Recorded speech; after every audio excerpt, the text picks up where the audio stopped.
بسم اللہ الرحمن الرحیم۔ السلام علیکم۔ میریٹل لائف گرو میں آپ سب کو خوش آمدید۔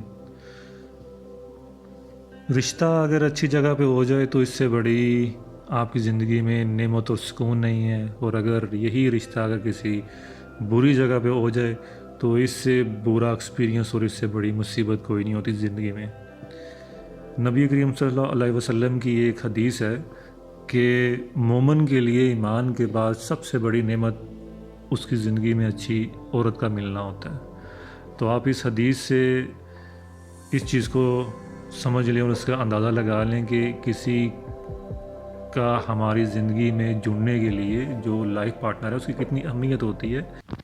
تو آج ہم سب سے پہلے اسی ٹاپک کے حوالے سے بات کریں گے، کیونکہ یہ بالکل پہلی سٹیج ہے شادی سے پہلے جو رشتہ کرتے ہیں ہم، اس میں ہم کون سی غلطیاں کرتے ہیں اور ہمیں کس طریقے سے رشتہ دیکھنے کی ضرورت ہوتی ہے۔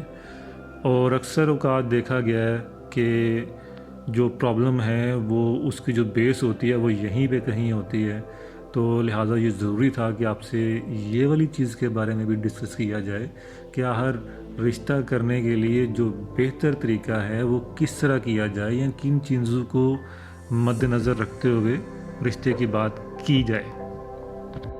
تو سب سے پہلے بات کر لیتے ہیں رشتہ کی، کہ جو رشتے کروانے والے ہوتے ہیں، دیکھیں ان میں دو طرح کے لوگ ہوتے ہیں۔ ایک تو وہ ہوتے ہیں کہ جو آپ کے ریلیٹیوز میں، آپ کے عزیز میں، جو کہ کوئی ریفرنس سے کوئی رشتہ وغیرہ لے کے آتے ہیں، اس میں آپ کو کافی حد تک ایشورٹی ہوتی ہے، کوئی اتنے زیادہ ڈاؤٹس نہیں ہوتے ہیں۔ دوسرے وہ ہوتے ہیں جو کہ پروفیشنل رشتے کروانے والے ہوتے ہیں۔ اب ان کا یوں ہی سمجھ لیں کہ انہوں نے بیسیکلی ایک اپنا بزنس بنایا ہوا ہے، دکانداری بنائی ہوئی ہے۔ بلکہ مجھے تو ابھی سننے میں آ رہا تھا کہ انہوں نے تو پیکج بھی نکالے ہوئے ہیں، جس طرح آپ کے کالنگ پیکج ہوتے ہیں موبائل فون کے، ان کے بھی پیکج ہوتے ہیں کہ اگر آپ ہمیں 10,000 دیں گے تو ہم آپ کو 5 رشتے دکھائیں گے، اتنے دیں گے تو اتنے دکھائیں گے۔ تو ان لمیٹڈ بھی ان کے لیے کوئی پیکج ہوگا ڈیفینیٹلی۔ تو اینی وے، جو یہ میڈیم ہوتا ہے نا، جو رشتہ کروانے والا ہوتا ہے یا کروانے والیاں ہوتی ہیں، ایکچولی ہوتا کیا ہے کہ وہ چیزیں ہوتی نہیں جو آپ کو وہ زیادہ آپ کو اس کو جو ہے نا وہ دکھاتے ہیں، اس کو زیادہ آپ کے سامنے پورٹریٹ کیا جاتا ہے، جو کہ ایکچوئل میں پیچھے چیزیں ہوتی نہیں ہیں۔ تو وہ اس قدر آپ سے باتیں کرتے ہیں، اتنی باتیں کرتے ہیں کہ وہ بیسیکلی انڈائریکٹلی آپ کا مائنڈ میکنگ جو ہے وہ کر رہے ہوتے ہیں، آپ کا مائنڈ بنا رہے ہوتے ہیں۔ اور اکثر لوگ جو ہیں وہ ادھر ہی غلطی کرتے ہیں کہ وہ اپنے جو ہے ان پہ بھروسہ کر کے 10% اپنی انویسٹیگیشن کر کے باقی 90% انہی پہ بلیو کر کے تو وہ ہم ہی بھر لیتے ہیں۔ پھر کل کو کئی باتیں ایسی سامنے آتی ہیں جو اس وقت وہ نہیں آئی ہوتی۔ ایک بڑا مشہور کہاوت بھی ہے کہ شادی سے پہلے اپنے دونوں آنکھیں کھلی رکھیں اور شادی کے بعد ایک آنکھ آپ بند کر لیں۔ تو یہاں پہ جو سب سے میرا خیال ہے کہ جو یہاں پہ عموماً لوگ کرتے ہیں، وہ ان کو کمپلیٹلی ٹرسٹ نہیں کرنا چاہیے۔ دیکھیں، آپ کو رشتہ جہاں بھی کرنا ہے، آپ کو جیسا بھی رشتہ چاہیے، یہ آپ کا حق ہے، آپ کا رائٹ ہے۔ آپ کو جیسا بھی پسند آتا ہے آپ تبھی آپ رشتہ کریں گے، ظاہر ہے تبھی گھر میں خوشی اور سکون والا ماحول ہوگا جب سب کے دل ملیں گے۔ دوسرا حوالے سے ہم اگر بات کریں تو وہ ریکوائرمنٹ کے حوالے سے ہی ہے، اور یہیں پہ ہم لوگ جو ہے نا وہ سب سے زیادہ ہم غلطیاں کرتے ہیں، اور اسی پوائنٹ کو آپ نے سمجھنا ہے کہ سب سے پہلے آپ نے اپنے گھر کا ماحول دیکھنا ہے، انوائرمنٹ دیکھنا ہے، اور اپنی نیڈ دیکھنی ہے۔ آپ چاہے لڑکی کے لیے رشتہ کر رہے ہیں یا لڑکے کے لیے رشتہ کر رہے ہیں، آپ نے اپنی ریکوائرمنٹ دیکھنی ہے کہ ہمیں کس طرح کی بہو یا کس طرح کا داماد چاہیے۔ عموماً یہ زیادہ تر جو اس میں ریکوائرمنٹس آتی ہیں وہ عموماً بہو میں آتی ہیں۔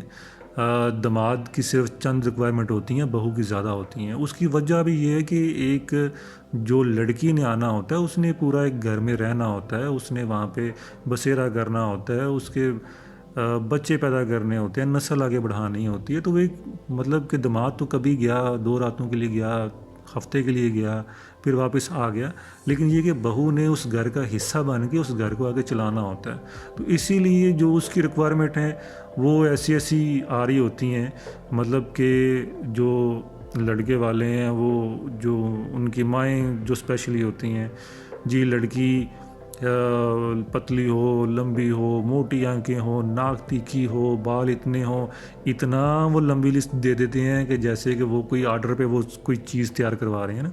तो पहली तो बात है कि उनको भी ये माइंड में रखना चाहिए कि भाई आप एक इंसान के साथ रिश्ता करने जा रहे हैं, रिश्ता नाता जोड़ने जा रहे हैं। आप कोई मार्केट से कोई चीज़ उठाने नहीं जा रहे कि आप इतनी उसमें कस्टमाइजेशन करवा दें कि एंड पे वो जो नेचुरल इंसान है वो इंसान ही ना रहे। ठीक है, तो इसमें आपने जो चीज़ अपना जो अहम इसमें पॉइंट है वो यही है कि आपने अपनी नीड, अपनी रिक्वायरमेंट, अपना इन्वायरमेंट सारा कुछ देखना है। अब ये कैसे देखना है, मैं आपके सामने इसकी एक मिसाल देता हूँ कि मेरे एक दोस्त हैं और वो पाकिस्तान से बाहर होते हैं। तो उनके वालिद और वालदा ने रिश्ते के लिए जाना था उनके, तो उन्होंने मुझसे रिक्वेस्ट की कि प्लीज़ आप भी साथ जाएं। तो चूँकि काफ़ी लोग जो हैं वो कंसल्ट करते हैं, काउंसलिंग करवाते हैं, तो उनका ट्रस्ट लेवल भी मेरे पे है, तो वैसे भी मेरा पर्सनल उनके साथ जाना भी है। तो उन्होंने मुझे रिक्वेस्ट की कि आप साथ जाइए। तो मैं उनके साथ चला गया, अंकल आंटी के साथ। तो रिश्ता देखने के बाद जब वापस आए तो रवायती अंदाज में आंटी ने यही कहा कि लड़की का थोड़ा सा नाक थोड़ा सा यूं था। तो मुझे फिर उन्होंने मेरी राय पूछी, तो मैंने उनको यही कहा कि देखिए आंटी कि उनका इकलौता बेटा है और वो पाकिस्तान से बाहर है और वो दोनों अकेले हैं, और जो लड़के के वालिदैन हैं और वो बूढ़े भी हैं और उन्होंने घर में रहना है। अब उनको हेल्पिंग हैंड चाहिए, एक सपोर्ट चाहिए। तो इट्स मीन कि उनको लड़की अपने घर में चाहिए अभी के लिए। दूसरा इसमें ये पहलू था कि जो लड़की वाले थे उनकी 2 ही लड़कियां थीं और पहली लड़की का उन्होंने कोई खातिर ख्वाह जिक्र नहीं किया। इसका मतलब था कि वो पहला एक्सपीरियंस उनका कुछ अच्छा नहीं गुजरा, जिसकी वजह से उन्होंने बहुत ज़्यादा उसका जिक्र नहीं किया। अब ये छोटी थी और इमेच्योर थी, शादी के लिए भी तैयारी उसकी मेंटली तैयारी जो है वो नहीं हुई थी। ये भी मैं आपको आगे की वीडियो में बताऊंगा कि मेंटली तैयारी करना क्या होता है, अपने बच्चे या बच्ची को शादी के लिए तैयार करने का तरीकाकार क्या होता है, आप किस तरह से उसको बताएंगे, गाइड करेंगे। तो वो भी इमेच्योर थी। दूसरा ये कि वो पहले ही अपने एक बुरे एक्सपीरियंस के साथ वो आ रहे हैं, और अगर कल को इसकी तरफ से एक हल्की से भी होती है तो वो बहुत ओवर रिएक्ट करेंगे, बहुत अग्रेशन दिखाएंगे। तो मतलब उसकी वेल एजुकेटेड होने में कोई शक नहीं, उनके जो है वो वेल इस्टेब्लिश फैमिली थी, उसमें कोई शक नहीं, उनकी शराफत अहलाक में भी कोई शक नहीं था। बट ये कि जो रिक्वायरमेंट उनके घर की थी वो लड़की में मुझे नज़र नहीं आई। मैंने अपनी राय उनके सामने रखी और उन्होंने सब ने मुझसे इत्फाक किया। तो ये मिसाल बताने का मकसद आपको ये था कि आपने जब भी जाना है आपने अपनी घर की रिक्वायरमेंट को देखना है। ये नहीं कि आप को घर में सिर्फ एक हाउसवाइफ चाहिए और आप एक जॉबियन बंदी को उठा के ले आएँ। वो एक प्रोफेशनल स्टडी करके प्रोफेशनल जॉब कर रही हो, कल को आप बोलें जी उसने जॉब नहीं करनी, फिर वो इशू बनते हैं, फिर वो लड़ाइयाँ होती हैं। वो बोलेगी कि जी आपने मुझे कैद कर दिया, आपने तो ऐसी कोई शर्त रखी नहीं थी, ये नहीं था, वो नहीं था। तो ये आपने चूज़ करना है कि एक्चुअली आपने किस तरह का एनवायरनमेंट अपने घर में बनाना है। ठीक है, तो इस पॉइंट को आपने ज़रूर रखना है।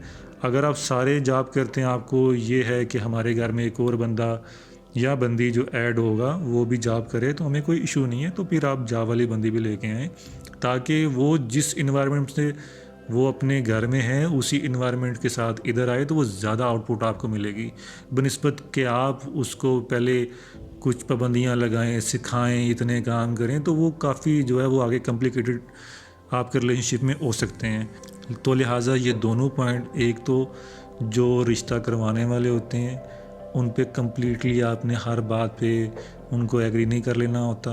दूसरी, आपने अपनी रिक्वायरमेंट, अपनी नीड देखनी है, उसके लिहाज से आपने जहाँ भी रिश्ता करें पसंद करना आपका हक है। आपकी इसके बारे में क्या राय है, या अगर कोई आपका सवाल है आप कमेंट में हमें बताइएगा, और वीडियो पसंद आने की सूरत में इसको लाइक भी कीजिएगा, शेयर भी कीजिएगा, और हमारे चैनल को ज़रूर सब्सक्राइब कीजिएगा। जज़ाकल्लाह।